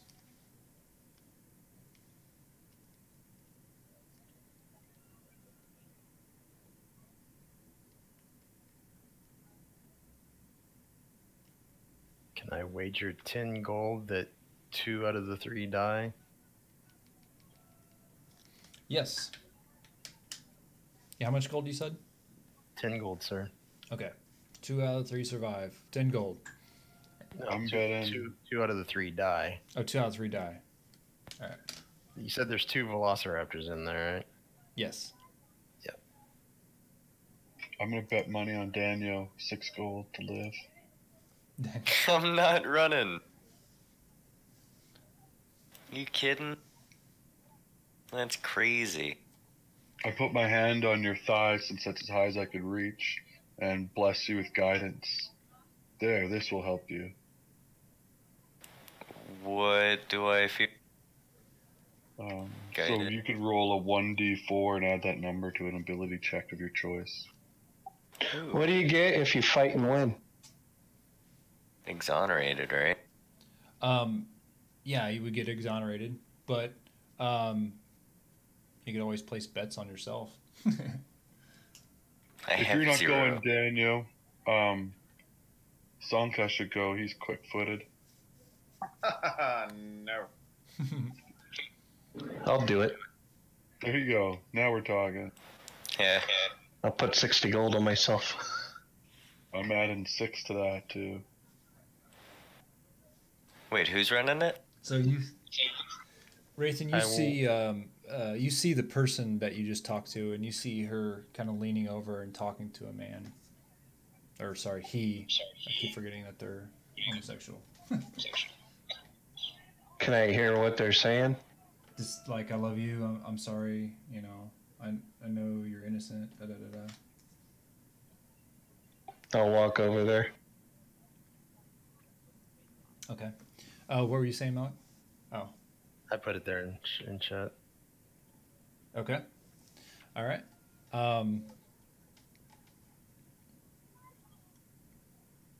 Yeah. Okay. So. Yeah. So you see, there's like a guard that's kind of starting to separate them out now, like kind of pushing the guy away. Like, it's gonna get started soon. What are the rules for this? Rules that the accused have to make it to the other end if they want their freedom. Do we want to try to save this guy? Yeah, why not? You didn't want to run it, chicken boy. Let some men take care of some business. Alright, enjoy the velociraptors. At least it'll Bye. be one fewer person in the jungle to worry about stepping in quicksand. Has the actual event taken, like, have they started it yet? No. Can I see the velociraptors? Yes. They. Can I attempt to attack one and weaken it before the race begins? That way I'm not interfering with the race. I would use caution there, Malik. Do they look hungry? They do look hungry. I mean, if you want to try to do something like that, Malik, I won't turn you away from it. It just, there may be. I mean, there's lots of guards around. I gotcha. So if you can do something without them noticing, then that's fine. But there's lots of people and lots of guards around. There's quite a crowd here. Right. Are there 2 guards that are close to the pit? There's so Raythan's standing next to a couple guards right now. I want to position myself close to 2 guards that are near the pit. Okay. The guard looks at you. What were you gonna say? Nothing. He says what to me? Why, you want to run yourself? You look like a fast dragon. What armor are you wearing? Scale mail. Okay.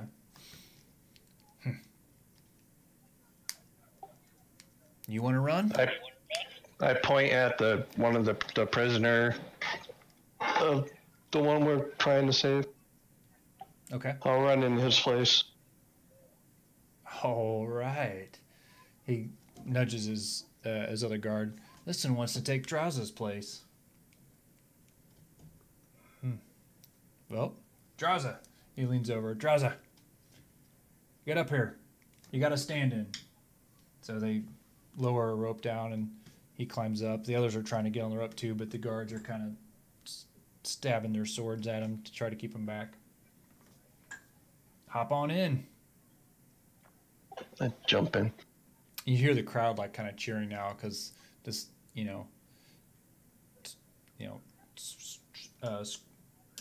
beggar-looking guy with like shit clothes on, he's getting replaced by this big burly dragonborn. Half velociraptor.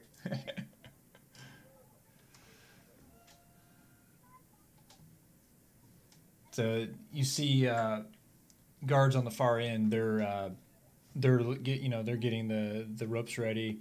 There's some guards in the middle that have like a cage. It's like kind of like a gate, and the velociraptor's on the other side of that. It's probably about halfway down the thing. Hey Daniel, You want to go replace one of the other guys running? But they could actually be a criminal. Yeah, but you'll make Malik lose 10 gold, so it'll be worth it. Oh, no, he'll need that gold. Besides, I think it's good we only lose one person here today. Rathan, are you going to cast any spells or anything on yourself? Yeah. Gonna cast Shield of Faith on myself and bless. Okay. I'll cast do I guidance still have- on him too. Yeah, I was gonna say. I forgot to tell you that the guard asked for your weapons before you went down. Yeah, no. Just your visible one. Do you have anything that's not visible? My spells.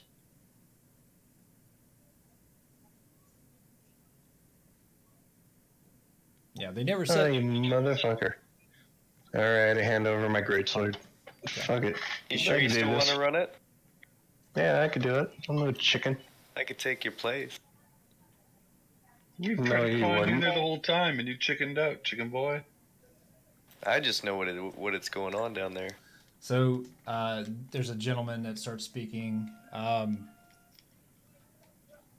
Ladies and gentlemen, it's actually in Chultan, so you don't hear this, but Daniel, you hear it.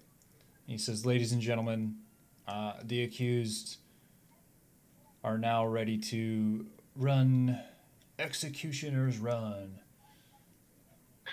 Hey, Sanka, can you hit me with Shield of Faith? I'm sure you have it. I can't. Roth, you mean? Or whoever it's the cleric.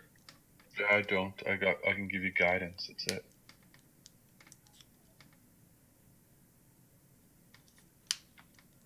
Okay. And that gives you a D4 on any roll you want. You still have the option. Ability check. Rathan, what class are you? Cleric.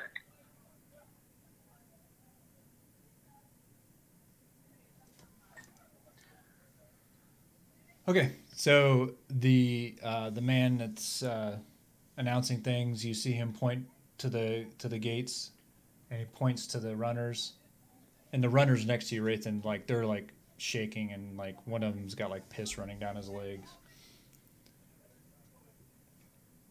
I asked the runners, what crimes accused? What have you been accused of? He just looks up at you. He's like shaking. He doesn't even speak. And Daniel, go help them. right then the gates open. Can you put me on the combat tracker so I could hit myself? Yeah, sorry. Sanka will observe from about the middle of the pit in the front row. Yeah, I'll go in the middle by Zonka in case I gotta help one of these other runners with a guidance spell. What is guidance? It adds a 1d4 Oh, to yeah, the ability check. To a skill check.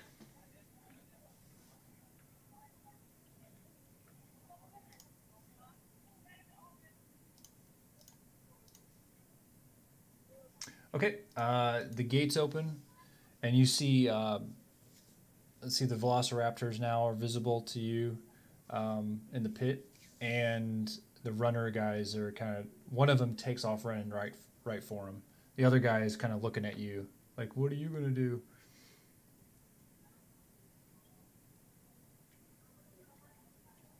Well, I quick throw guidance on the guy that took off running. I need a combat map. If we're just going to do this cinematic, then I juke and I make it. That's theater of mind. We can do it. So you're probably so the total length of this is like 200 feet. So they're probably about halfway down is what I picture. So they're probably like 100 feet away from you right now. All right, I'm gonna run down. Is there any way I can position myself so that like one is in front of the other? The velociraptors? Yeah. Yeah, so as you're running, so there's a guy in front of you, right? He's took off flying. So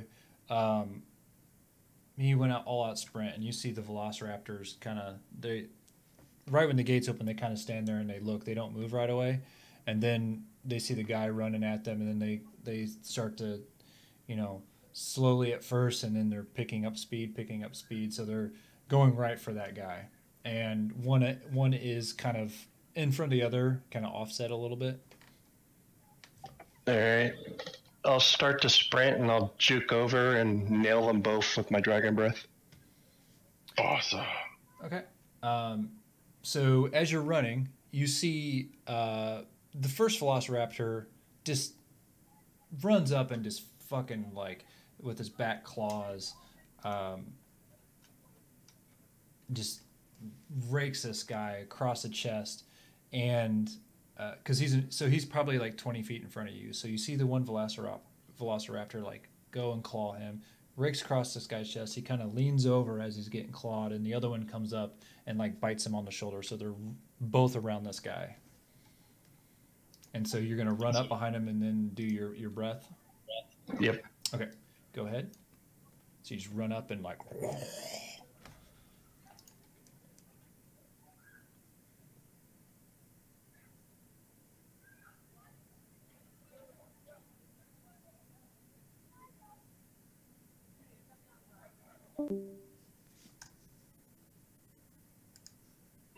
Hello? Yeah, sorry. Did you target them? No. I got. How do I target them? On the combat tracker, you can just Combat tracker. control click them. There you go.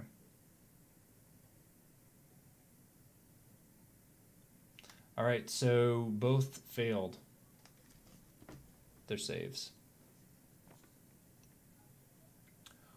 So this lightning breath, just this cone. Is it a cone or is just line in it? It's a line. Yeah, so it just goes out and he just nails both of them. They're you know, they shriek, and the crowd's like cheering right now.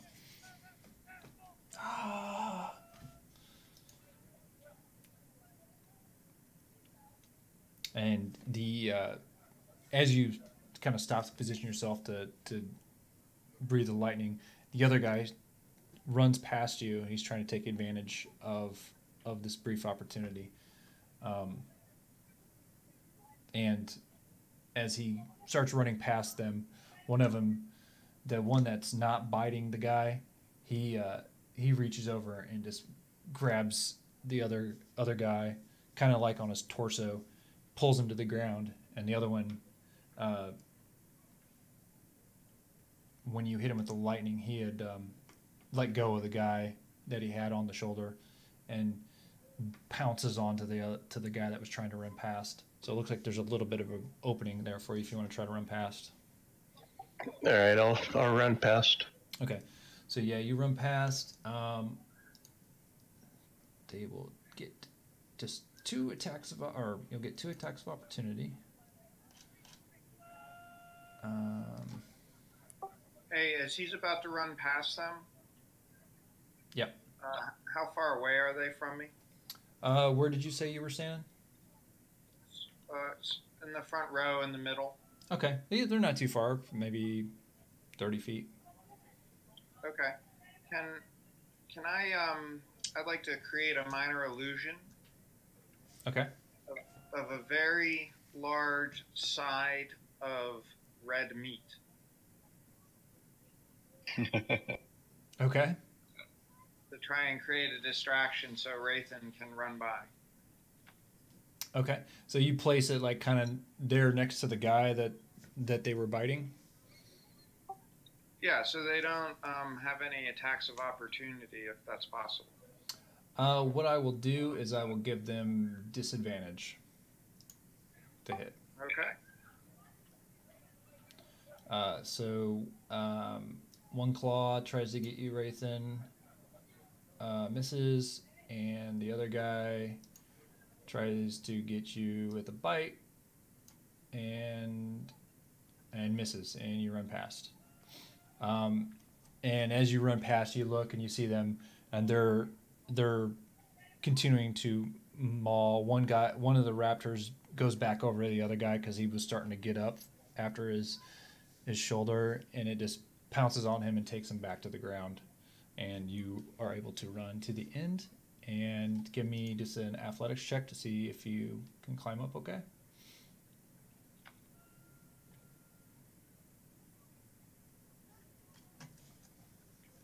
Yeah, so you're able to climb up the rope, the crowd's cheering,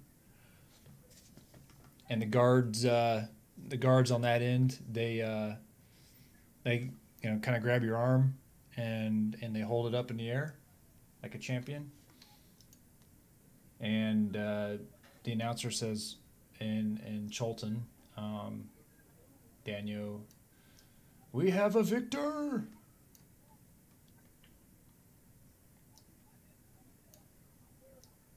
Yeah. So you see the bookies are starting to go out and hand out the payouts and everything. So I bet everything I had on me. you had 6 gold on That's it, too. that's 60 gold. all right. So you're gonna get 120. I should have doubled up too. So you were at 60. You're at 120. I figured if I lost, there wasn't any point in the money.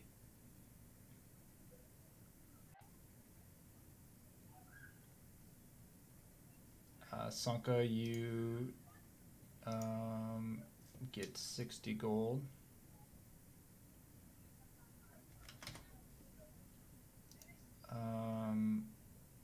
Any other bets? I did 6. Oh, you did 6. That's right. Doubled your money, man. Big spender in the house. Daniel, did you bet anything? Or you didn't have anything? I had no gold. I'll tip you a gold. That's alright. Save you gold. I No, appreciate you're filthy. Clean yourself up and get a haircut. it. Yeah, you get a goal. There you go. He bet his man card and lost.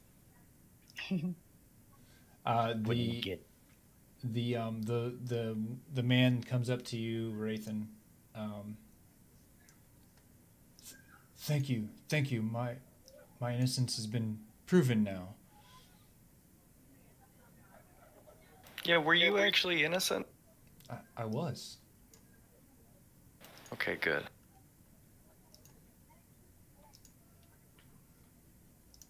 It was just merely a mistaken identity. Mm-hmm. And for that,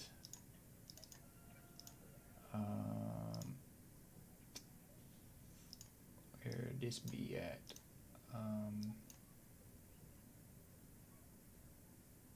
Bellum, which is Draza was the accused. Bellum is his husband. Bellum comes up and hands you this. He's got a pouch. This is all my savings. Here, he hands over, and it's 25 silver. Hey, I'll look at it. Nah, you guys probably need it more than I do. But you saved Draza's life. Made 60 gold doing it. It's all good. Thank you. And then they like hug each other, and then they take off. I'll give them a gold before they leave. Here. Buy ourselves a fancy room for the night. Draza like kind of falls to his knees. A gold? Oh my god. I also Sound bless like- you. It's not like a farmer's yearly wage. I throw a little bit of blood on each of their foreheads for the god of death. Oh! Oh my god! They take off running.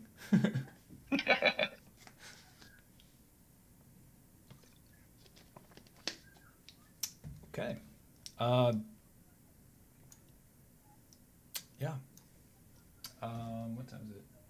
11:30? It's probably a good stopping point. Awesome. Thanks for the good night. Thanks, everybody. Yeah, guys. Thanks. Awesome, guys. Enjoyed it. We'll probably, Yeah. we'll probably shoot See you next for time. yeah, next Yeah, Monday. thanks, probably. Aaron. Get you guys later.